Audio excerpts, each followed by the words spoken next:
নমস্কার বন্ধুরা, চলুন শুরু করা যাক আজকের গসিপ। জয়ের পর বন্ধ হয়ে যাচ্ছে দিদি নাম্বার 1। কথাটা কি সত্যি? জানতে হলে ভিডিওটি শেষ পর্যন্ত দেখুন। রাজনীতির ময়দানে প্রথমবার নামলেন এবং জয়ী হয়েই ফিরলেন রচনা বন্দ্যোপাধ্যায়।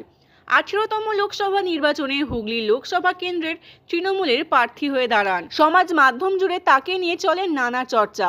জেতার পর সেই মিম প্রস্তুতকারীদেরই ধন্যবাদ জানালেন তিনি।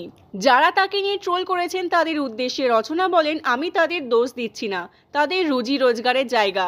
এই মিমের কারণে যে প্রচারটা পেয়েছি তা আমার পক্ষেই গেছে, কারণ যে কোনো ধরনের প্রচারই কিন্তু আসলে প্রচার। ওরা আমাকে যে হাইপটা দিয়েছে তাতে সারা পৃথিবীর লোক জেনে গেছে কে রচনা বন্দ্যোপাধ্যায়। জয়ের পরে তার প্রতিক্রিয়া, ভালো লাগছে, সব থেকে ভালো লাগছে তৃণমূলের এই জয়। এই মুহূর্তে হুগলি থেকে কলকাতায় ফিরবেন রচনা। ফিরে ছেলের সঙ্গে কিছুদিন সময় কাটাবেন। তার ভাষ্য, গত কয়েক মাসে একদম সময় দিতে পারেনি ছেলেকে। জেতার পর আমাকে বলেছে, মা আমাকে এবার সময় দেবে, ওকে নিয়ে ঘুরতে যাব আগে।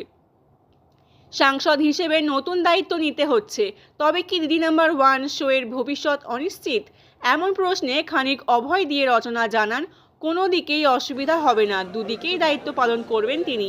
হয়তো তার কষ্ট হবে, কিন্তু তিনি করতে পারবেন নিশ্চিত। ভিউয়ার্স, তোমরা কি রচনা ব্যানার্জিকে দিদি নাম্বার 1-এ দেখতে চাও? তা অবশ্যই কমেন্ট করে জানাতে ভুলো না।